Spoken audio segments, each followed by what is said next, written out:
Buenas tardes a todos, estimados compañeros. Es un gusto saludarlos nuevamente. Como siempre. Buenas tardes. ¿Cómo estamos con imagen, con presentación, con sonido? Buenas tardes, licenciado. Sí se escucha y sí se ve. Bien. Perfecto. Qué gusto de saludarlos nuevamente. Sean bienvenidos. Excelente todo. De Derecho Financiero. Recuerdan que la semana pasada estuvimos hablando, la clase anterior, estuvimos hablando sobre la actividad financiera del Estado. Y decíamos que la actividad, o cuando hablamos de actividad financiera del Estado, nos referimos a todas las acciones que el Estado realiza para captar recursos que le permitan prestar los servicios públicos y con ello cumplir con sus obligaciones, la administración de esos recursos y cómo se realiza el gasto público. Estas tres actividades o estos tres, escenarios que se desenvuelve la actividad financiera son el objeto de estudio del derecho financiero. Y el día de hoy nos vamos a ocupar de, yo creo que la primera actividad que se necesita para una buena gestión de las finanzas, en este caso de las finanzas públicas, pero igual pudiéramos hablar de que también se necesita esto para una buena gestión, por ejemplo, de las finanzas personales. Y esto es el tema del derecho presupuestario o de lo que es el presupuesto público.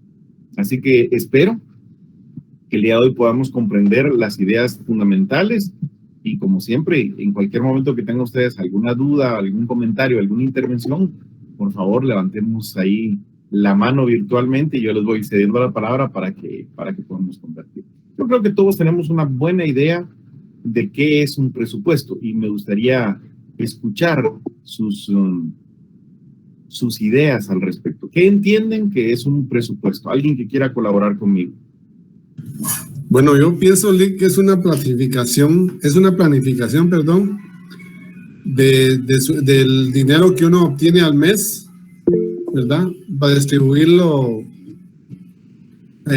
todo como debe ser, ¿verdad? No sobrepasarse, ni dejar de menos, ni dejar de más, ¿verdad? Sino tener un rubro para cada gasto en la casa. Eso es lo que yo pienso en mi persona, ¿no? Gracias, Orlando. Muy interesante. Yo voy a rescatar dos, ideas que me parecen fundamentales en lo que usted ha planteado. Nos dijo primero que es una planificación, y ahí estoy 100% de acuerdo con usted, mi amigo. La idea de elaborar un presupuesto es realizar una gestión de las finanzas de forma planificada, viendo hacia futuro. Por eso cuando se elabora un presupuesto, como usted muy atinadamente nos dice, lo que planteamos es, bueno, ¿cuáles son los ingresos que voy a tener a futuro? Y luego usted mencionó de los ingresos y los gastos que se van a realizar en un mes. Yo diría que puede ser en un mes, o usted podría hacer un presupuesto anual, o trimestral, o semestral, o hay gente que hace su presupuesto por semana o por quincena. Yo, para no cerrarnos a que tiene que ser en un mes, porque en el caso del presupuesto público, el periodo que la ley ordena es de un año, mejor vamos a decir que es esa planificación que hacemos de los ingresos y de los gastos que deseamos realizar o que se desean realizar en un tiempo determinado. Si es una persona, pues normalmente digamos que la mayoría hacen su presupuesto mensual, pero bien podrían hacer quincenal o semanal, como le decía.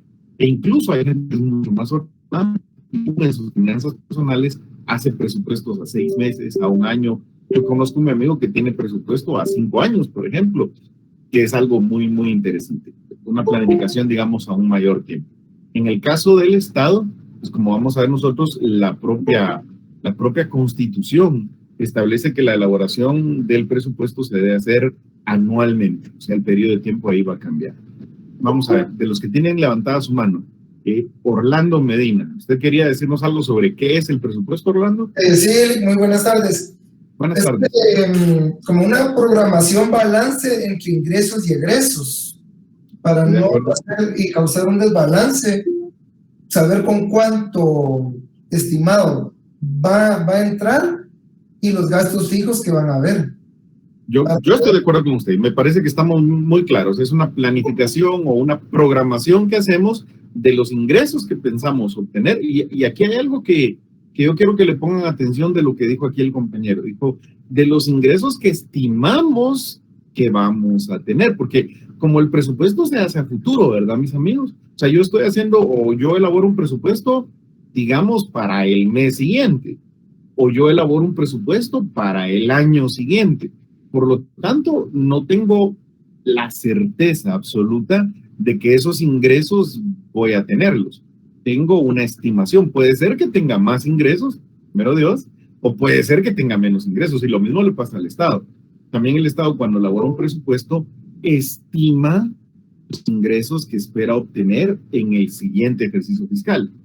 Puede ser que tenga más, difícilmente, o puede ser que tenga menos ingresos, que es lo más común. Incluso, ¿se recuerdan que por ahí en alguna de las clases hubo una compañera que preguntaba esto? ¿Cómo le hacen para hacer esa estimación? O sea, ¿de dónde se sacan esos datos de cuánto van a recaudar en el 2023 de tributos?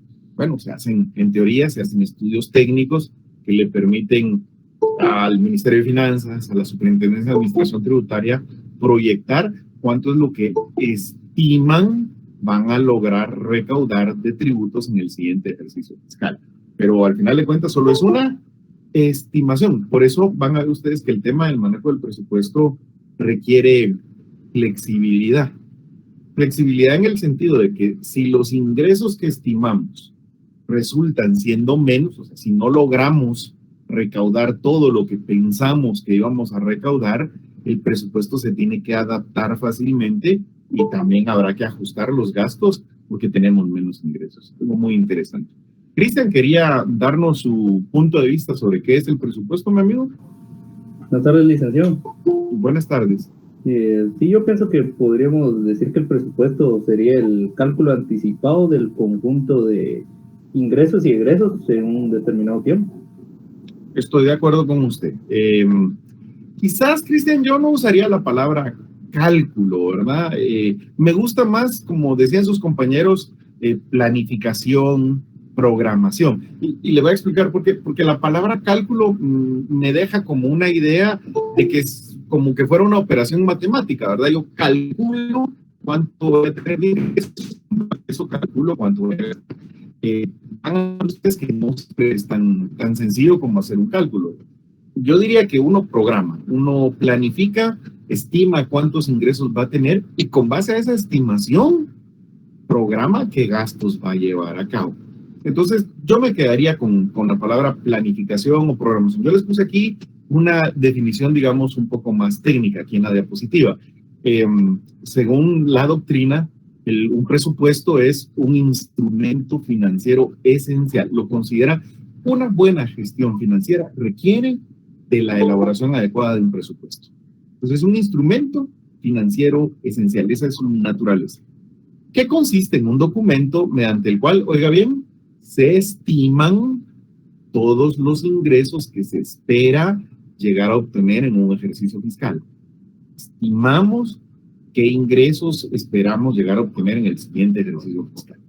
Y luego, qué gastos y qué inversiones, yo voy a poner aquí entre comillas la palabra inversión, ya vamos a ver por qué, se esperan realizar.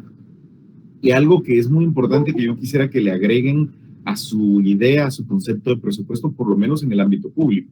En el ámbito público, esa estimación que se hace de los ingresos y de los gastos se tiene que hacer indicando en qué programas y en qué proyectos se espera utilizar ese dinero, esos gastos, para poder alcanzar los objetivos que se tienen en un plan de gobierno o en la planificación que se hizo. Entonces, la idea de planificación, que la tiene esta definición en la parte final, nos dice que un presupuesto parte de la idea de que hay cierto objetivo que queremos alcanzar. Digamos, en términos generales, usted debería decir que el objetivo del Estado debería ser la realización del bien común. ¿Se recuerdan? Porque la Constitución ordena que ese es su fin. El Estado se organiza para proteger a la persona y a la familia. Y su fin supremo es la realización del bien común. Eso es lo que queremos, allá queremos llegar. Para ello, nuestra propia Constitución nos establece una serie de obligaciones que tiene que cumplir el Estado. Y ahí ya nos va dando como los objetivos específicos. El cumplimiento de cada una de esas obligaciones nos va a llevar a ciertos objetivos específicos y tendremos que diseñar qué órganos se van a encargar de darle cumplimiento a esos objetivos, qué órganos van a prestar los servicios públicos que permitan alcanzar esos objetivos, y vamos a diseñar qué acciones, qué programas, qué proyectos va a llevar a cabo cada uno de esos órganos en un ejercicio fiscal determinado. Quiero recalcar esto, mis amigos. La idea técnica de un presupuesto en el ámbito público sí nos obliga a que tenemos que tener establecidos los objetivos que queremos alcanzar. Tenemos que establecer concretamente qué órganos son los que van a prestar los servicios que permitan alcanzar esos objetivos. Y cuidado, tenemos que indicar los programas y los proyectos que vamos a desarrollar en el ejercicio fiscal para alcanzar esos objetivos. Eso es algo que se llama un diseño presupuestario programático. La idea de programático es que hay que indicar qué acciones, qué programas, qué proyectos son los que vamos a llevar a cabo. Yo en la parte de abajo de la diapositiva le puse algunos elementos que son fundamentales en su definición. Cuando me hablen de presupuesto público, me tienen que decir que es un instrumento financiero fundamental, esencial. Me tienen que decir que en ese instrumento, en ese documento, se estiman los ingresos y de dónde van a provenir esos ingresos. Se estiman los gastos y hacia qué programas, hacia qué proyectos se van a destinar esos gastos, y se establecen en el presupuesto cuáles son los objetivos que se desean alcanzar. Eso estaríamos hablando entonces de una definición técnica de lo que es un presupuesto público. Ya con esta idea de lo que es un presupuesto, bajemos, digamos, o vámonos a nivel normativo, que es lo que nos ocupa a nosotros como estudiantes de Derecho, al tema del derecho financiero como tal. Porque el tema del presupuesto usted lo podría ver desde el punto de vista, digamos, de la administración pública o de la economía, y de un diseño de esos programas, de esos proyectos para alcanzar la mayor eficiencia.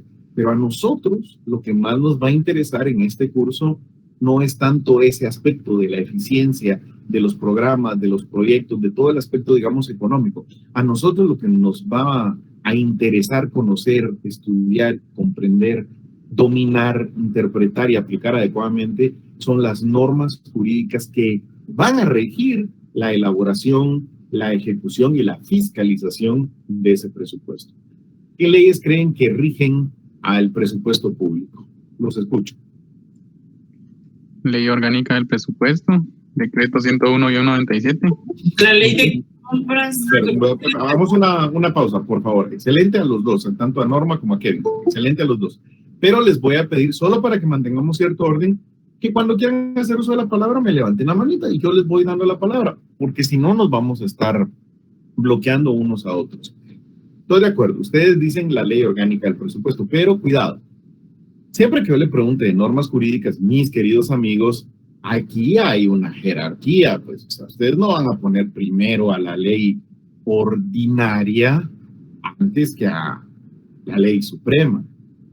¿Qué normas rigen el presupuesto público? Les vuelvo a preguntar. A ver, Luisa María Mejía. ¿La Constitución?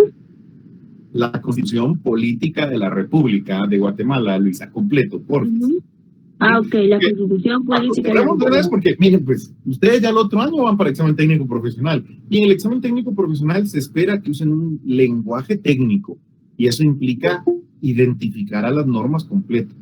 Yo siempre les digo a los compañeros, ¿verdad? Yo estaba en el primer examen privado que yo tuve el honor de examinar, le pregunté a un compañero, mire, le hice una pregunta cualquiera, yo estaba examinando Derecho Mercantil y le hice una pregunta cualquiera y después le dije, ¿cuál es su fundamento legal?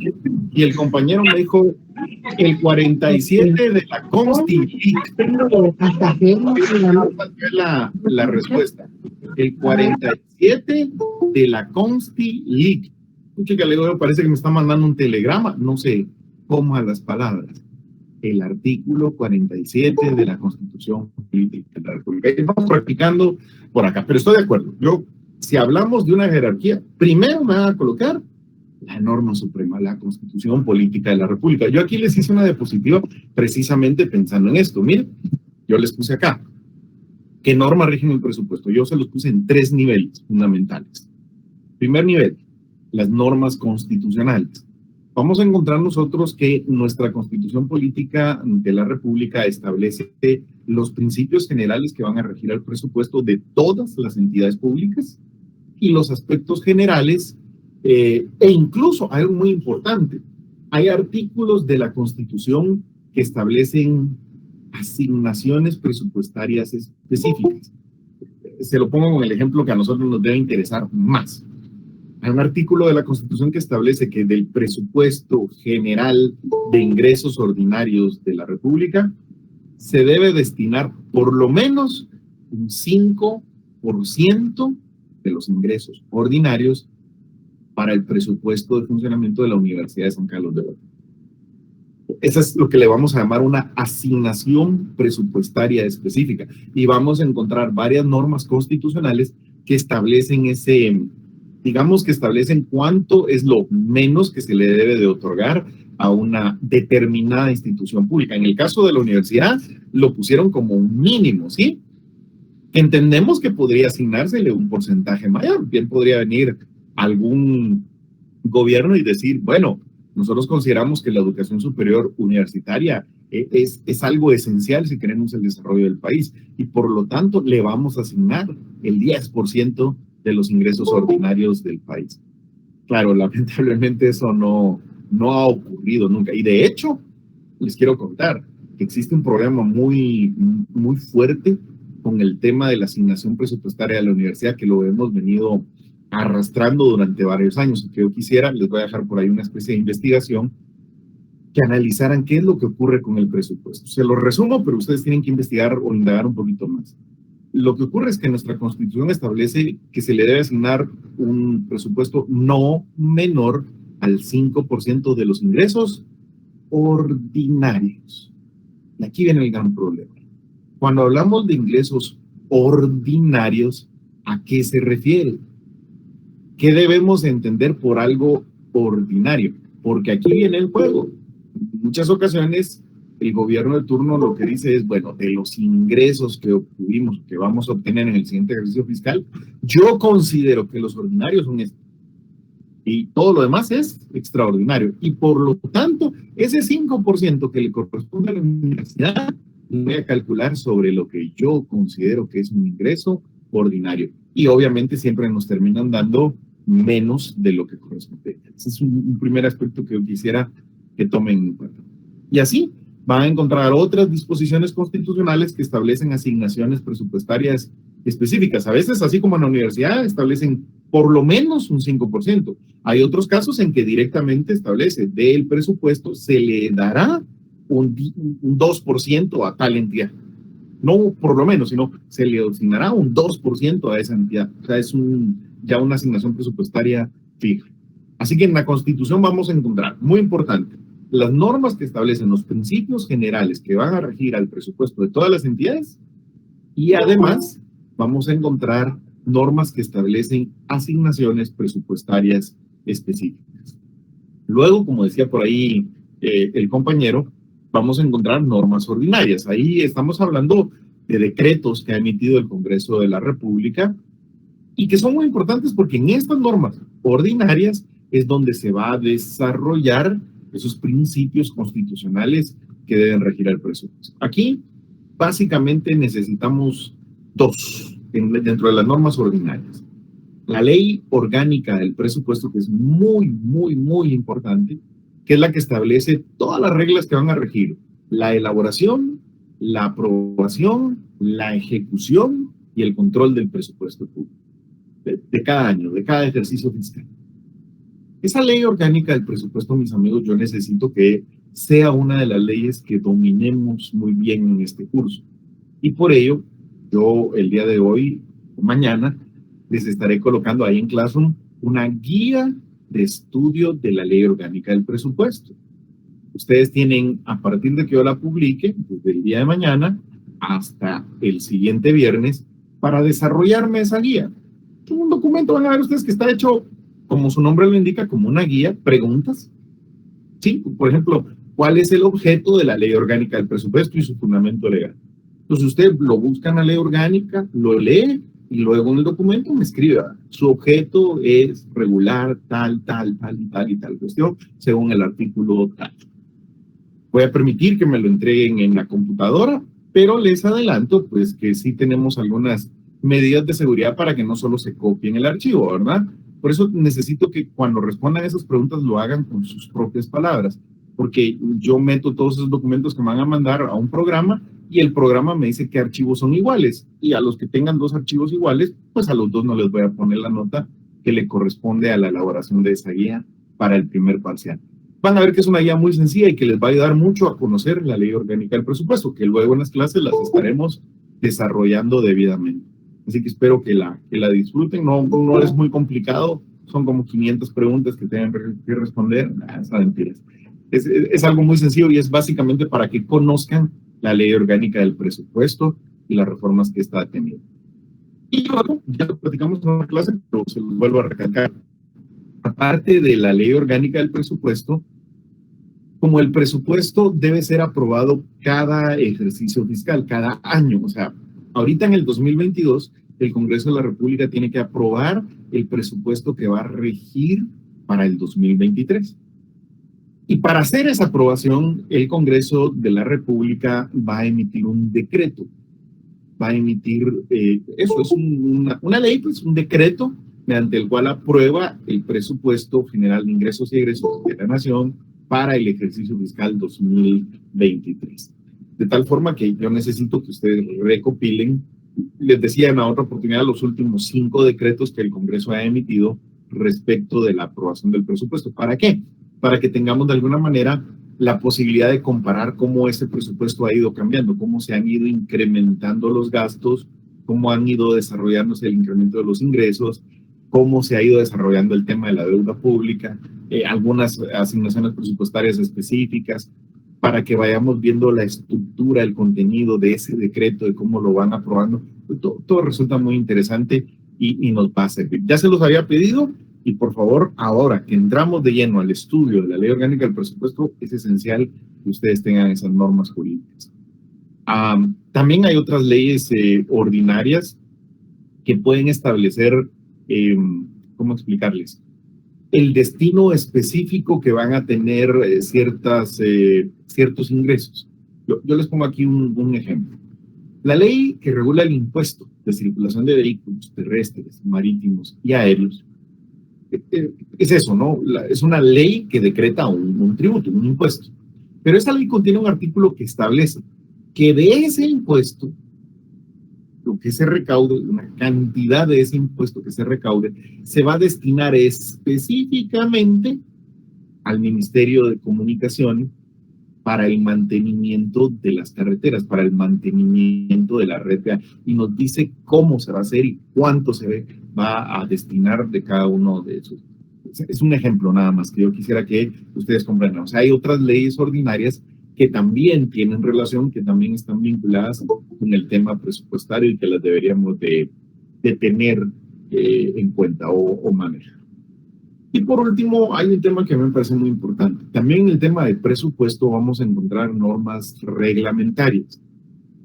Cuando hablamos de normas reglamentarias, mis amigos, pues se refiere a eso, ¿no? A reglamentos, acuerdos que emite el organismo ejecutivo, acuerdos gubernativos, o incluso hay acuerdos que emiten los ministerios. Por ejemplo, el Ministerio de Finanzas emite ciertos acuerdos que tienen que ver o que se relacionan con temas de presupuesto, acuerdos ministeriales o algunas entidades descentralizadas o autónomas, como las municipalidades que emiten un acuerdo del Consejo Municipal relacionado con el presupuesto de esa entidad que es autónoma, o la Universidad de San Carlos, que el Consejo Superior Universitario emite un acuerdo del Consejo Superior Universitario relacionado, vinculado con el presupuesto de la universidad.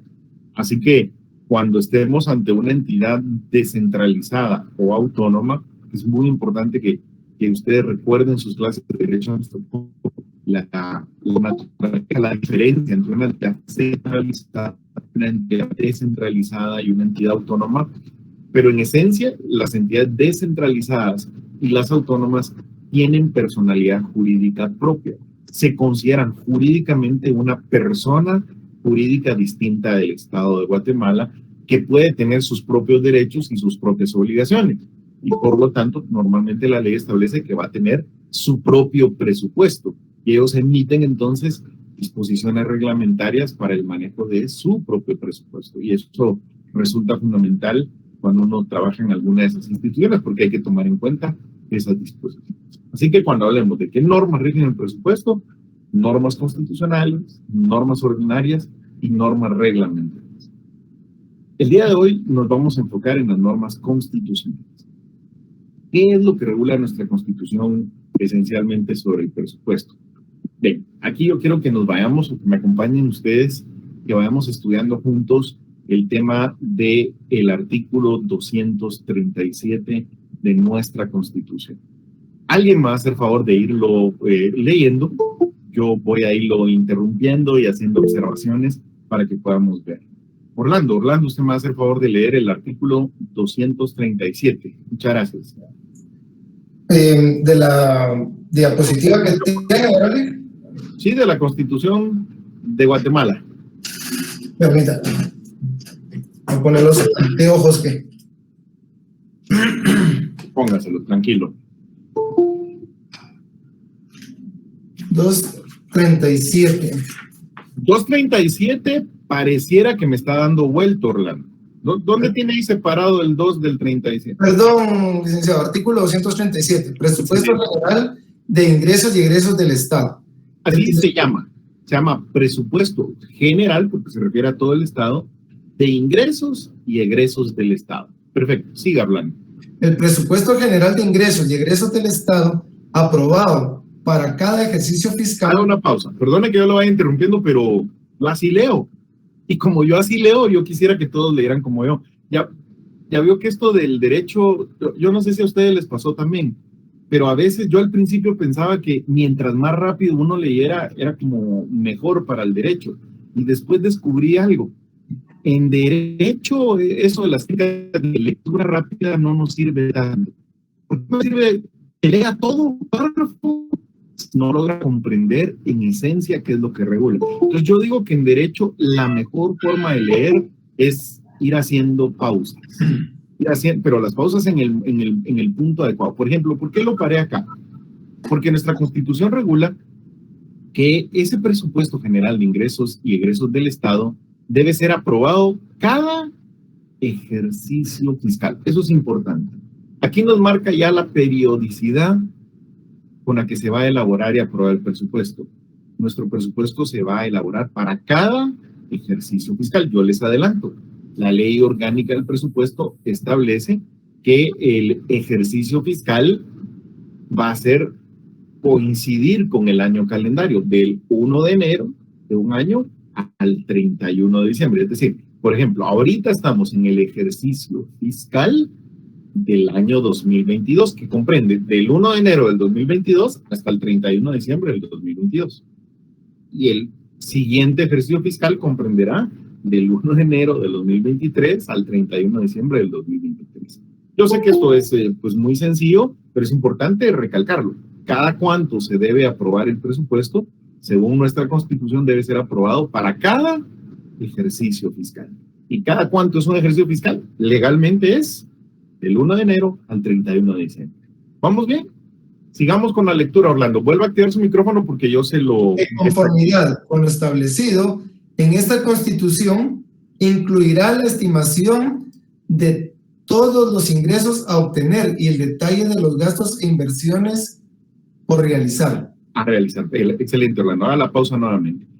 Esto es el contenido. ¿Qué debe de incluir el presupuesto general de ingresos y egresos del Estado? Oiga bien, según la Constitución tienen que tener una estimación de todos los ingresos a obtener. Todos. Debe incluir lo ordinario, lo extraordinario, los ingresos que se espera obtener de tributos, los ingresos que se espera obtener de préstamos, de créditos, de bonos, de todas las formas de deuda que puede tener Guatemala. Y además, también debe tener el detalle de todos los gastos e inversiones que se espera realizar en el ejercicio fiscal. Por eso yo les puse acá, el primer párrafo del 237 nos regula la denominación y el contenido del presupuesto general de ingresos. Sigue el artículo, ¿verdad, Orlando? Correcto, Lick. Segundo párrafo, la unidad del presupuesto es obligatoria. Pausa ahí. Pausa, perdón. Es un principio.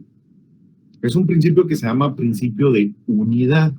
Yo solo se los adelanto, aunque lo tenemos que tratar ya en el tema de los principios, pero yo les adelanto. La idea aquí, véanlo así, es una regla general. La idea aquí es que solamente va a haber un solo presupuesto para el Estado de Guatemala que incluya todos los posibles ingresos y todos los gastos e inversiones que se esperan hacer. Todo lo que se recaude, ¿cómo explicárselos? Se debería de recaudar e ingresar, digamos, como a un fondo común, como a un pozo común. Y es un solo ingreso del Estado. Y de ahí se reparte a cada uno de los órganos para que se presten los servicios públicos. Por eso se elabora un solo presupuesto general. Van a ver ustedes que este principio pues tiene algunas excepciones. Se permite, más adelante la Constitución lo permite, que algunos órganos tengan presupuestos propios. Y ahí lo que se hace es que estos órganos, por ejemplo, las entidades autónomas, las municipalidades o la Universidad de San Carlos, elaboran su propio presupuesto, pero luego lo tienen que remitir para que se integre al presupuesto general de ingresos, para que mantengamos esa unidad. También van a ver que existe algo que se llaman gastos privativos, que eso es como específico. Gastos privativos es aquello donde la ley regula que estos ingresos que se obtuvieron de acá, estos van a ser específicamente para este proyecto, para este gasto, para este órgano. Entonces, esos no van al fondo común, sino que son privativos para ese órgano, para ese gasto, para ese proyecto. Pero en principio, la regla general es que la unidad del presupuesto es obligatoria. Es un principio que nos permite planificar de una mejor manera. Eso yo siempre lo explico de esta manera. Eso es como que si uno elaborara, en lugar de tener un solo presupuesto, tuviera 3, 4 o 5 presupuestos. Yo no sé, yo tenía un amigo que tenía un presupuesto para su casa, un presupuesto de estudios, decía él, un presupuesto de transporte, un presupuesto de trabajo, y elaboraba distintos, se enredaba todo y no permitía hacer una adecuada planificación. Entonces lo que la Constitución nos dice aquí es no, el presupuesto es uno solo, la unidad del presupuesto es obligatoria. Y su estructura, Orlando, siga leyendo, perdón que lo interrumpa. Y su estructura programática. Haga la pausa porque esto es importante. Okay. Su estructura, la estructura del presupuesto es programática. Ya adelanté algo de esto, pero esto es importante recalcárselo. Cuando uno hace su presupuesto personal, normalmente lo único que hace es estimar los posibles ingresos, que para ser honestos, la mayoría solo tenemos, digamos, un ingreso que es el salario, en la mayoría de los casos, ¿verdad?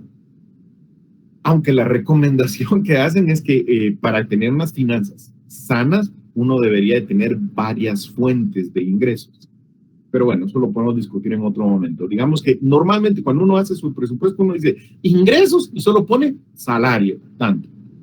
Y luego gastos. Y en los gastos lo que uno hace es en qué me voy a gastar el dinero ese mes. En el caso del Estado, en el caso del presupuesto, no solo tiene que decir en qué se lo va a gastar, es decir, vamos a ver cómo le explico esto. No puede decir solo me lo voy a gastar en vehículos o me lo voy a gastar en computadoras, sino que tiene que decir los programas, los proyectos en los cuales va a invertir ese recurso.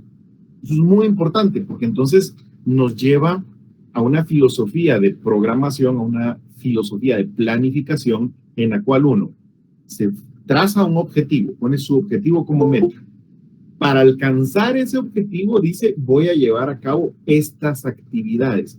Diseña las actividades, los programas, los proyectos que tiene que llevar a cabo. Y luego dice este órgano va a ser el encargado de cada programa. Y luego sí, ya dice, y voy a gastar, presupuesta los gastos en cada programa y en cada proyecto. La estructura del presupuesto debe ser programática. ¿Eso qué quiere decir?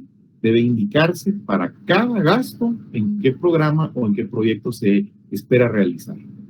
Siga, Orlando, perdón que tanto lo interrumpo. No tenga pena, Ale.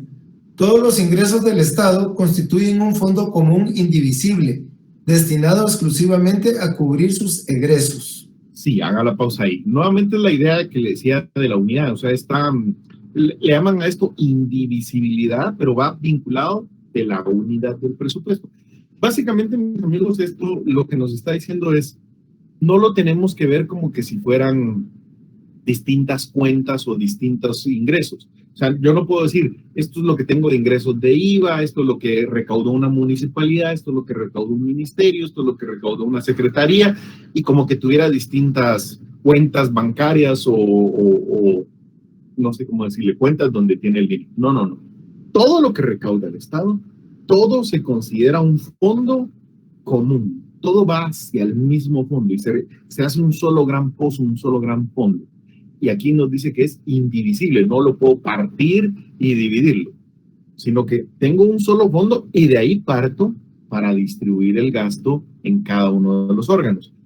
Uno no puede considerar que cuando se ha hecho un presupuesto, digamos que la asignación que se le hizo a un ministerio es solo de ese ministerio y por lo tanto ya no se le puede cambiar ni quitar. No, porque el dinero no es del ministerio, es del Estado, es del fondo del Estado.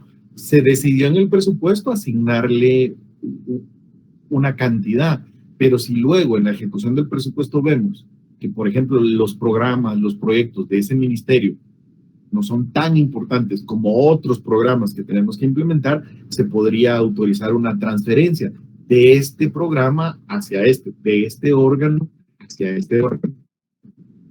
No es que le estén quitando dinero a un ministerio y dándoselo a otro. No sé si usted ha visto que normalmente así lo plantean, como le quitaron 10 millones de quetzales al Ministerio de Educación y se los dieron al Ministerio de Salud.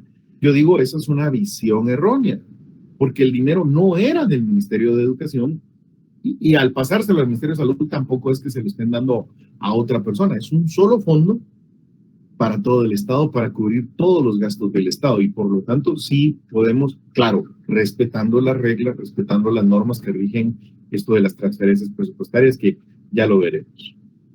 Segundo párrafo entonces, Orlando, ahí estamos. Vamos al tercero porque este artículo es extenso.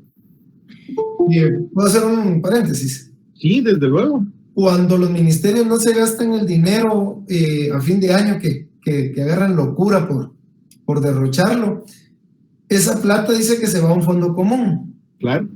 El gobierno no arranca de cero entonces en el 1 de enero, sino que hay un colchoncito. Fondo. Claro. Desde luego, Orlando. Y yo siempre digo, fíjese que si usted maneja bien los principios va a ir cambiando la terminología. Por ejemplo, usted dice, el dinero que no se gastan se va a un fondo. Yo no diría que se va a un fondo, sino que regresa al fondo común, porque cuando se recaudó, o sea, desde que se recauda la SAT, recoge los tributos y se los entrega al Ministerio de Finanzas, al fondo común. Y el Ministerio de Finanzas se lo va otorgando esas asignaciones según lo que se presupuestó para ese ejercicio fiscal a cada ministerio. Si uno de los ministerios no logra ejecutar todo el presupuesto que le fue asignado en un año, ese dinero regresa al fondo común. Y desde luego, como usted dice, el 1 de enero no es que estemos a cero. Para hacerse una idea, Orlando, yo estaba viendo ahorita que el 1 de enero de este año, del 2022, había en el fondo común 11,000 millones de quetzales. Oiga bien, no son 11 millones, son 11,000 millones de quetzales. O sea, sí habían suficientes recursos, digamos, al inicio. Claro, insisto, ¿verdad? No es que se lo puedan gastar como ellos quieran, porque si no les pasaría lo que nos pasa a nosotros. No sé si le ha pasado que de repente uno tiene presupuestado solo su salario, los, digamos, 7,000 quetzales de su salario, pero de repente aparece un su amigo que le dice, mire, aquí están los 2,000 quetzales que te debía, que me prestaste hace 5 años y que aún hasta se le habían olvidado. Ahí está, y a uno le cayeron esos 2,000. ¿Y qué hace uno? Matarili de una vez. No, eso no lo puede hacer el Estado. Si esos ingresos se obtuvieron, va al fondo común. y se sigue manteniendo esa programación, esa planificación de gastos que se había hecho desde el ejercicio anterior, porque recuérdense que ahorita en el 2022 están ejecutando un presupuesto que el Congreso aprobó en el 2021. O sea, no es que podamos empezar a gastar a lo loco, y de eso se trata precisamente la idea de hacer un presupuesto, de tener un orden, de tener una planificación del presupuesto. Luis, ¿tenía alguna duda o algún comentario que nos quiera hacer, mi amigo? Buenas noches, licenciado. Es que soy de una cuenta que me prestaron. Solo tengo una... Sí, a mí eso del cambio de género sí no mucho me gusta. Díganos cuál es su nombre. No, es que me prestaron esta cuenta, entonces estoy metida desde acá. Perfecto, no, yo estoy bromeando, pero ¿cuál es su nombre? Mi nombre es Patricia Miculash. Mucho gusto, Patricia, díganos. Gracias, licenciado. Es que me surge la duda, por ejemplo, en estos casos es ahí donde hay anomalías, porque muchas veces no reportan lo que verdaderamente gastaron y lo que verdaderamente tendrían que regresar al fondo común, ¿verdad? Es ahí donde hay como que desvíos de dinero, porque no muchas veces no son fiscalizados frecuentemente. A ver, Patricia, yo le diría que no podemos generalizar, o sea, me resulta muy difícil. Si me plantea un caso en concreto, yo le diría, aquí lo que pasó fue esto, esto y esto, pero en general le voy a decir algo, no reportar es bien difícil, o sea, no sé cómo transmitirles esta idea. Realmente hay tantos controles que no es que, por ejemplo, yo sea ministro, como la gente piensa. Digamos que yo soy ministro de Relaciones Exteriores y me asignaron un presupuesto de 4,000 millones de quetzales, pero en el ejercicio fiscal solo, a mí me encanta esto del presupuesto porque mire cómo habla uno, dice, solo me gasté 3,000 millones de quetzales. O sea, no ejecuté 1,000 millones de quetzales que me habían asignado y que me los habían transferido, digamos, a las cuentas del ministerio. No es así como que yo diga, pues no lo voy a reportar y me lo quedo. Mire, el sistema de contabilidad del Estado es muy robusto, está muy automatizado, muy con la informática. O sea, no es tan sencillo como que yo diga, no lo voy a reportar y me lo quedo. Sí, obviamente que sí hay actos de corrupción, que sí hay actos donde el dinero, como usted dice, lo desvían a otro, pero no es, digamos, no reportándolo y quedándoselo, sino que normalmente es al revés. Normalmente lo que ocurre ahí es que se lo gastan, pero en el gasto compran algo que vale 1 millón y por eso pagan 10 millones. El mayor problema que tenemos en el tema de corrupción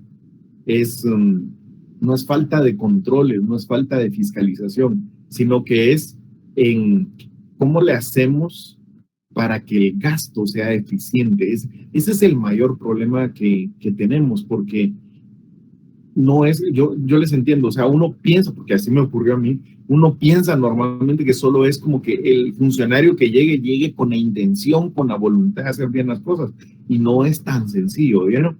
O sea, lo que ocurre aquí es que cómo controlamos que lo que se está pagando por un bien es realmente lo que ese bien vale, o incluso que se está haciendo una buena inversión. Habría que ver cada caso concreto. Oye, Pati, para que yo le pudiera decir, aquí lo que ocurrió fue eso. Normalmente yo lo que les voy a decir es, cuando no se ejecuta un presupuesto, ese dinero regresa al fondo común y no hay mucho que un ministerio pueda hacer, aunque sí encuentra uno, digamos, estrategias donde los funcionarios han buscado ahí lagunas legales y aprovechan. Por ejemplo, no sé si ustedes vieron el tema del presupuesto del Congreso de la República. Ellos, cuando aprueban el presupuesto, dejan como una norma que establece que lo que el Congreso no ejecute, eso ellos sí lo pueden mantener en un fondo ahí del Congreso como una economía presupuestaria e invertirlo en ejercicios fiscales posteriores, como que si fuera un ahorro, digamos. Pero eso es porque ellos dejaron una norma, una disposición especial que les permite hacer eso, que ya violenta la idea que tenemos, que platicábamos en el párrafo anterior, de esa indivisibilidad, de esa unidad del presupuesto. Orlando Pineda, ¿usted quería decirnos algo sobre esto? Sí, yo tenía una duda, no sé, a las municipalidades se les asigna cierta cantidad de dinero. Sí.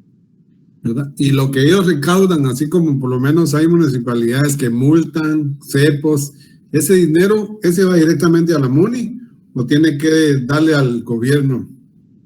No, eso es precisamente lo que vamos a leer en este párrafo. Vamos a regresar a la lectura que nos estaba haciendo favor el otro compañero Orlando y yo le explico ahorita que lleguemos a esto. Leamos, Orlando. ¿Ya se nos fue nuestro lector? Perdón, no se había conectado el micrófono. Los organismos, las entidades descentralizadas y las autónomas podrán tener presupuestos y fondos privativos. Ahí es la pausa, Orlando, perdón. Cuando así lo establezca la ley, ¿verdad? Vamos a ver. Aquí nos dice, los organismos, o sea, está hablando del Ejecutivo, el Legislativo y el Judicial, los organismos. Y luego dice, las entidades descentralizadas, piense usted en la Superintendencia de Administración Tributaria, por ejemplo, y las entidades autónomas, que ahí es donde entrarían las municipalidades, para lo que estaba preguntando el otro compañero. Y nuestra Constitución nos dice, estos pueden tener presupuestos y fondos privativos. Está autorizando que ellos tengan su propio presupuesto y que tengan fondos privativos. Aquí, con el tema de las municipalidades es un poquito complejo en el presupuesto. ¿Por qué? Porque las municipalidades tienen, oiga bien, una cantidad de sus ingresos que viene directamente de una asignación presupuestaria que les hace la Constitución. La Constitución regula que el Estado le tiene que asignar un porcentaje de los ingresos para distribuirlo entre todas las municipalidades. O sea, una parte de los ingresos de las municipalidades viene de lo que el Estado recaudó y se fue al fondo común. De eso apartan un porcentaje y lo reparten entre todas las municipalidades. Pero además, las leyes, por ejemplo, el Código Municipal, regulan que lo que las municipalidades cobren de tasas municipales, lo que impongan en concepto de multas por infracciones a disposiciones administrativas municipales o por violación a ordenanzas municipales, ese dinero que las municipalidades obtengan en esos conceptos, el Código Municipal regula, eso va a ser fondo privativo. ¿Qué significa fondo privativo? Ese dinero ingresa directamente a la municipalidad, no se va al fondo común, por eso es un fondo privativo. Y eso no lo reparten las municipalidades con el Estado, no se va al fondo común. Entonces yo lo que le respondería al compañero Orlando que me preguntó anterior es que hay una parte de los ingresos de la municipalidad, que es la parte más fuerte, que la obtienen las municipalidades de la siguiente forma. La SAT recauda tributos, todo lo que recauda la SAT se va al fondo común. De lo que se obtenga de todos esos ingresos, se aparta un 10% y ese 10% se distribuye entre las 340 municipalidades. Y ahí, de hecho, en el Código Municipal hay un órgano que se encarga de hacer esa distribución y hay unas reglas matemáticas para hacer esa distribución, porque depende de cuánta población tenga el municipio, cuánto desarrollo tenga el municipio, de cuántas pueblos o comunidades tengan urbanizados. O sea, depende de muchas cosas que se hace un cálculo y de eso se les asigna una cantidad. Eso es lo que le llaman en las municipalidades el aporte constitucional. Es una cantidad de dinero que recibe cada municipalidad por disposición de la Constitución. Pero adicional a ello, el Código Municipal les permite cobrar por ciertos servicios, imponer ciertas multas, cobrar ciertas tasas y regula. Y ese dinero, ese va a ser fondo privativo. Adicional a ello, hay leyes tributarias que regulan que hay ciertos tributos que van a ir directamente a las municipalidades. Por darle un ejemplo, el boleto de ornato, que regula, que el boleto de ornato es un tributo, pero regula la ley que lo que se recaude de boleto de ornato va a ir directamente a la municipalidad donde el vecino que está pagando el boleto de ornato viva. O el IUSI, por ejemplo, que es el impuesto único sobre inmuebles, la ley del IUSI regula que lo que se recaude de IUSI va a estar destinado directamente a la municipalidad como fondo privativo de donde se encuentre la municipalidad, donde se encuentre el bien inmueble por el que se está pagando el IUSI. De tal forma que el tema de los ingresos de las municipalidades es complejo. Por eso es que cada municipalidad va a tener su propio presupuesto. Pero luego, si seguimos la lectura, yo lo voy a leer para no interrumpirlo, dice, podrán tener presupuestos y fondos privativos cuando la ley así lo establezca. Tiene que haber una ley que lo permita. Y luego dice, sus presupuestos se enviarán obligatoria y anualmente al Ejecutivo y al Congreso para su conocimiento y para su integración al presupuesto general. Entonces, aunque no comparten esos fondos privativos con el Estado, al fondo común, sí lo tienen que reportar y decir, de UCI vamos a recaudar tanto, de boleto de ornato vamos a recaudar tanto, de multas va a ser tanto, de tasas municipales va a ser tanto, y por lo tanto nuestro presupuesto es, estos son los ingresos, estos son los gastos que planificamos, y lo reportan al Ejecutivo y al Congreso para que lo integremos con el presupuesto y así mantener esa unidad del presupuesto. Por ahí había una compañera que había levantado la mano, pero se me escapó el nombre. Si quieren hacer una... Sandy, ¿tiene alguna pregunta? Lick, tal vez solo un comentario. Como bien usted nos ha comentado, ¿verdad? Se escucha bien bonito. Es la forma que lo dicen las leyes, los reglamentos, pero a la duda del compañero, yo tengo varios conocidos en la municipalidad de la capital y pues mencionan, ¿verdad?, que tienen una meta para ponerse multas en el mes. Sí. Entonces los recaudados, ellos obtienen una parte de eso como trabajadores, pero sí es necesario que logren llegar a su meta, se podría decir, solo como algo adicional, ¿verdad, Lick? Gracias, Andy. Mire, yo no me consta que así sea, pero también lo he escuchado bastantes veces y lo que le puedo decir es que si ellos lo están manejando de esa manera, es ilegal, ¿eh? O sea, ponerles una meta para multar a personas, eso es como presumir que van a haber infracciones y ver las infracciones como una fuente de ingresos y no como algo que queremos evitar. Ese es el gran problema. O sea, realmente la idea del Código Municipal de permitir que las municipalidades puedan imponer multas es lograr evitar que se den ciertas conductas, ¿sí? Pero cuando aquí la municipalidad, en lugar de verlo de esa manera, lo ve como una fuente de ingresos, eso es terrible y eso es ilegal. Y es de las cosas contra las que tenemos que ir luchando, una de las 1000 cosas contra las que tendremos que ir luchando, ¿sí? Sigamos con la lectura, porque este párrafo es extenso.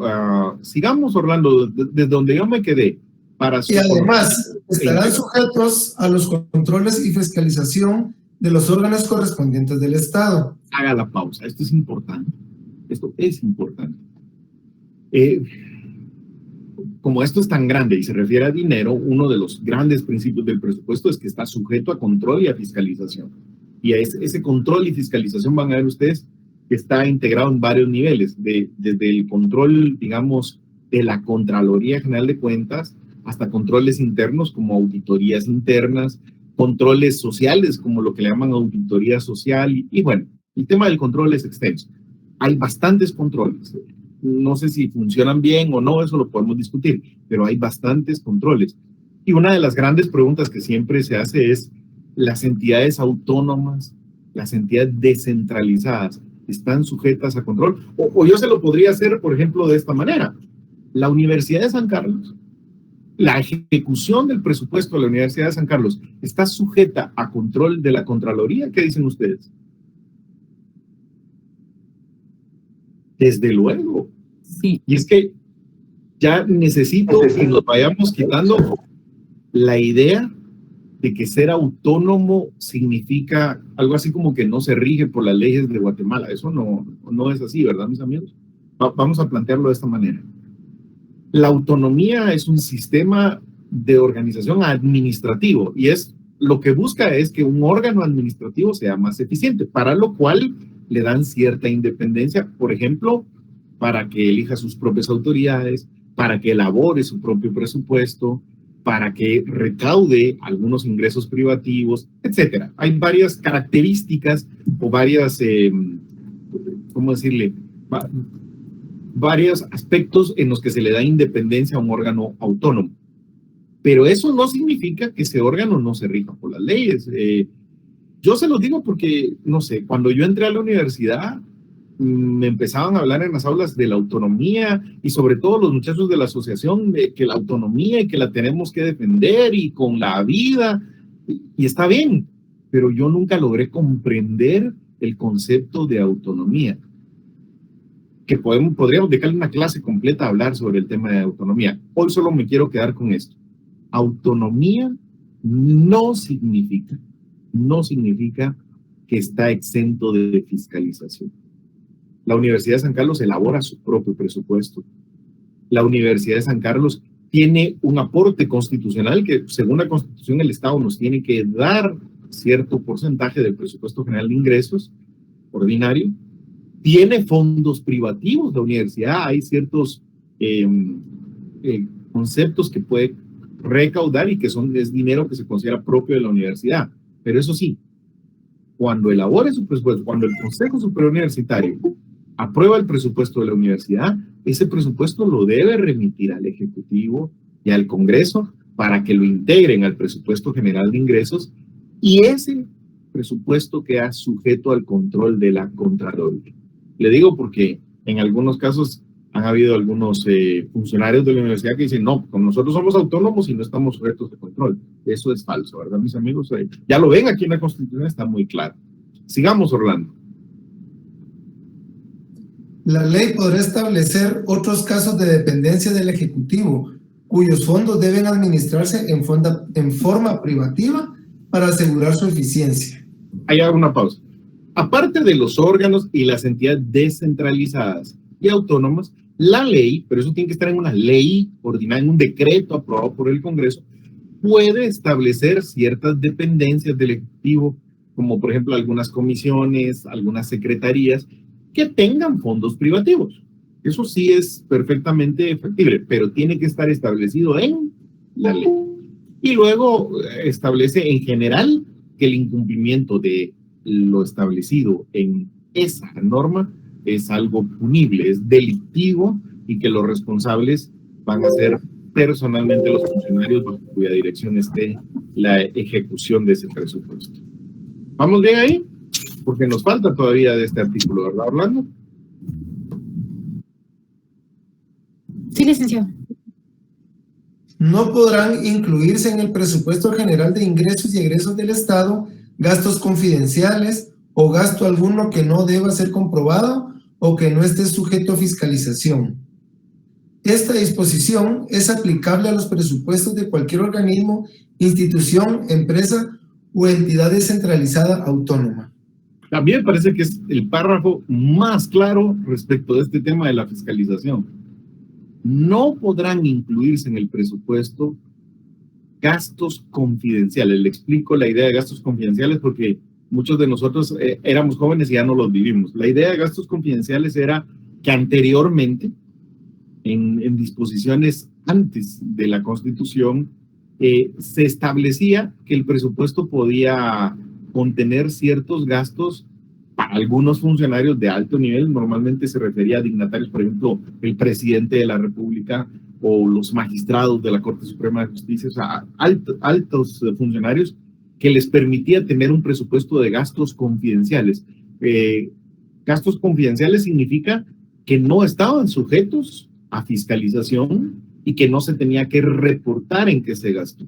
Usted podía poner ahí en su presupuesto, tiene 10 millones de quetzales en gastos confidenciales, y el funcionario se los podía gastar sin necesidad de reportar en qué se los gastó y sin necesidad de estar sujeto a fiscalización. Nuestra Constitución lo prohibió expresamente. No se pueden incluir ese tipo de gastos y no puede haber ningún gasto que no esté sujeto a fiscalización de ningún órgano público. No sé si queda claro, porque mire, pues se lo voy a preguntar en el examen. ¿Y sabe cómo se lo voy a preguntar? De esta manera, le voy a decir, el Ministerio de la Defensa tiene una partida presupuestaria para realizar gastos en caso de una guerra, la cual, por disposición del ministro, ha sido declarada confidencial y no fiscalizable. Y la Contraloría quiere hacer una auditoría. ¿Puede o no puede? El Ministerio de la Defensa, vamos a ver. Creo que hay ciertas cosas que cuando se le ha pedido al ejército, lo toma como secreto de Estado, creo yo. Totalmente de acuerdo, pero si se refiere a gastos públicos, puede, según nuestra Constitución, haber un gasto público no sujeto a fiscalización. No, porque tomaríamos como gastos confidenciales. No le den vueltas. Esto es bien sencillo. No es legal ningún gasto público de ninguna institución que no esté sujeto a fiscalización.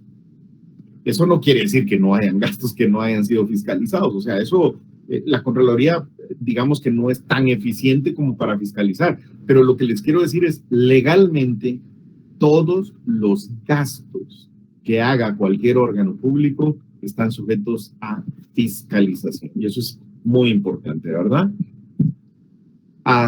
Hay otro párrafo todavía, Orlando. ¿Ya se cansó de leer o seguimos? No, para nada. El presupuesto general de ingresos y egresos del Estado y su ejecución analítica son documentos públicos, accesibles a cualquier ciudadano que quiera consultarlos, para cuyo efecto el Ministerio de Finanzas Públicas dispondrá de copias de los mismos, obren en la Biblioteca Nacional, en el Archivo General de Centroamérica y en las bibliotecas de las universidades del país. En igual forma, deberán proceder los otros organismos del Estado y las entidades descentralizadas y autónomas que manejen presupuesto propio. Incurrirá en responsabilidad penal el funcionario público que de cualquier manera impida o dificulte la consulta. Sí, claro, es un principio de publicidad. En el tema del presupuesto, mis amigos, aquí habla dos documentos que son muy importantes. El presupuesto general de ingresos y egresos del Estado, o sea, ese plan que tenemos para el siguiente ejercicio fiscal. Y dos, la ejecución analítica del presupuesto del año anterior. Esos dos documentos son públicos y por lo tanto cualquier ciudadano puede acceder a ellos. Aquí me encanta porque en la época en que elaboraron la Constitución nos señalaba cómo podemos acceder a ellos. Pues vaya a la biblioteca. Así era como le hacíamos antes de que existiera internet, les cuento. Si uno quería saber algo, tenía que ir a la biblioteca y tenía que investigarlo. Ahora ustedes lo tienen mucho más fácil. Ahora todo está en línea. Y como ustedes podrán ver, el Ministerio de Finanzas Públicas en su portal de internet, en su página de internet, tiene publicado, es un principio constitucional, el presupuesto y los presupuestos que han sido aprobados en los últimos ejercicios fiscales de todos los recursos. Y la ejecución es un documento distinto. La ejecución se refiere a ese análisis de cómo se ejecutó realmente el presupuesto del ejercicio anterior. Muy interesante. Así que será cuestión de que ingresemos ahí a la página del Ministerio de Finanzas Públicas y que podamos buscar esa información si nos interesa. Principio de publicidad. Incluso incurre en responsabilidad penal del funcionario público que no permita ese acceso al presupuesto. Por último, los organismos o entidades estatales que dispongan de fondos privativos están obligados a publicar anualmente con detalle el origen y aplicación de los mismos, debidamente auditado por la Contraloría General de Cuentas. Dicha publicación deberá hacerse en el Diario Oficial de Centroamérica de los 6 meses siguientes a la finalización de cada ejercicio fiscal. Pues claro, porque estamos hablando siempre del principio de publicidad, pero ahora específicamente del tema de los fondos privativos. Para, por ejemplo, la Universidad de San Carlos, que tiene fondos privativos, debe publicar de dónde obtuvo esos fondos, cuánto fue lo que obtuvo y cómo ejecutó esos fondos. Y pues le da un plazo ahí, incluso le dice dónde tiene que hacer tal publicación. Si se dan cuenta, mencionamos que el artículo 107 contiene en un solo artículo todas las finalidades que nos interesan sobre los presupuestos, sobre el presupuesto público. Y como van a ver ustedes, de ese artículo y de otros de la Constitución podemos extraer ciertos principios constitucionales que me interesa que los puntualicemos. Ya lo leímos, así que no se nos va a complicar mucho, solo lo voy a recalcar. Hay un primer principio que se refiere a la periodicidad del presupuesto, o yo le puse aquí el principio de anualidad. Lo que nos regula es que el presupuesto se elabora y se ejecuta cada ejercicio fiscal. Yo le puse cada año para que fuera algo más entendible, pero ustedes vieron que en el primer párrafo leímos que deberá ser aprobado cada ejercicio fiscal. Luego tenemos el principio de universalidad. Debe incluir el presupuesto la estimación de todos los gastos y todos los ingresos que se espera o se estima obtener. Eso se llama universalidad. También hablamos de la unidad. Se explica que el presupuesto debe incluir a todas las entidades públicas. Todo lo que se recauda en el Estado pasa a ser un solo presupuesto, un solo fondo común, con las excepciones que vimos de los fondos privativos. ¿Se recuerdan? Hablamos también del principio de estructura programática. El presupuesto se debe elaborar de tal forma que se debe indicar cuál es el programa, cuál es el proyecto en el que se va a realizar cada gasto. Es indivisible, excepto la idea de los fondos privativos que permite que cada institución tenga un fondo específico, pero esa decisión, todo en un fondo indivisible. Hablamos ahorita de último del principio de publicidad del presupuesto, que es un documento accesible.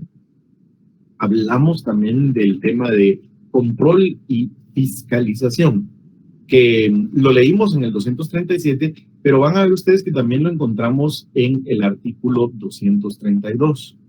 Aparte del artículo 232 que establece todos, vea la palabra, todos los ingresos y egresos, así como todo interés hacendario, está sujeto a fiscalización de la Contraloría. Yo insisto tanto en que aquí las palabras son importantes. Legalmente, ¿qué entidad pública no está sujeta a fiscalización de la Contraloría?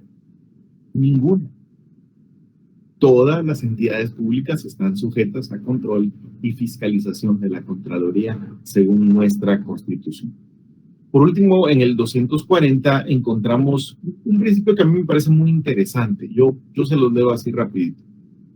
Toda ley, cada vez que el Congreso aprueba una ley que implica realizar alguna inversión o que implica realizar algún gasto para el Estado, el Congreso está obligado a indicar de dónde va a salir el dinero para hacer ese gasto. No sé si me explico. Por ejemplo, les voy a poner un ejemplo así muy puntual. Cuando el Congreso aprobó la ley del Registro Nacional de las Personas, del RENAP. Entonces, el año en que lo aprobaron, ellos aprobaron la ley, establecen toda la estructura, sus funciones. La idea era unificar todos esos registros que estaban dispersos en las municipalidades, que me parece muy buena.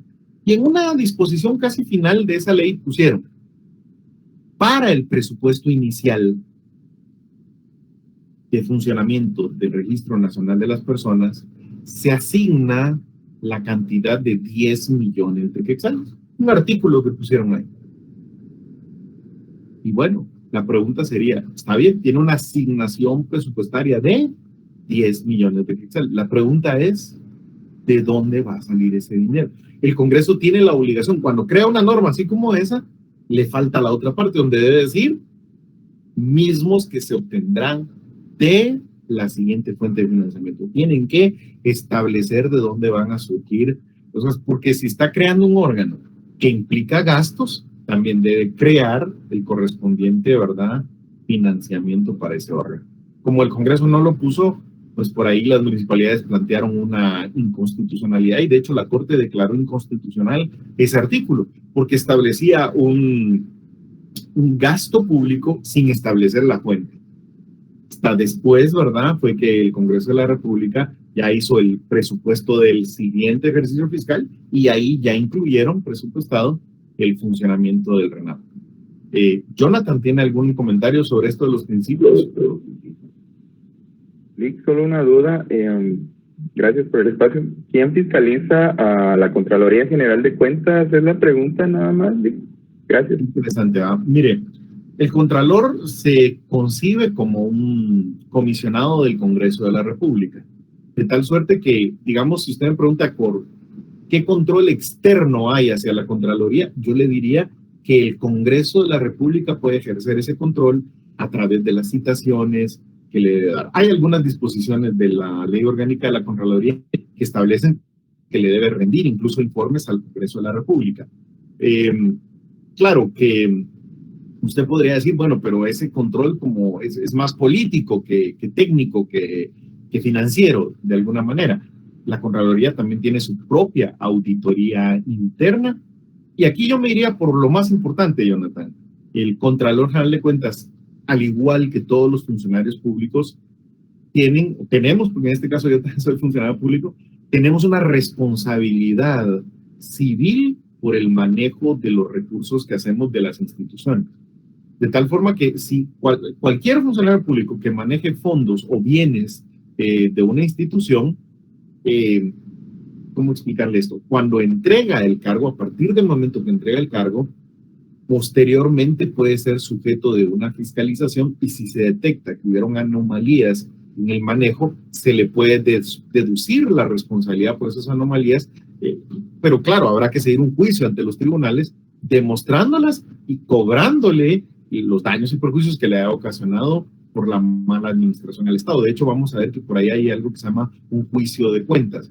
Entonces, yo se lo plantearía de esta manera, Jonathan. Quizás no sea la respuesta que usted espera, pero yo le diría que el Contralor está fiscalizado internamente por su auditoría interna.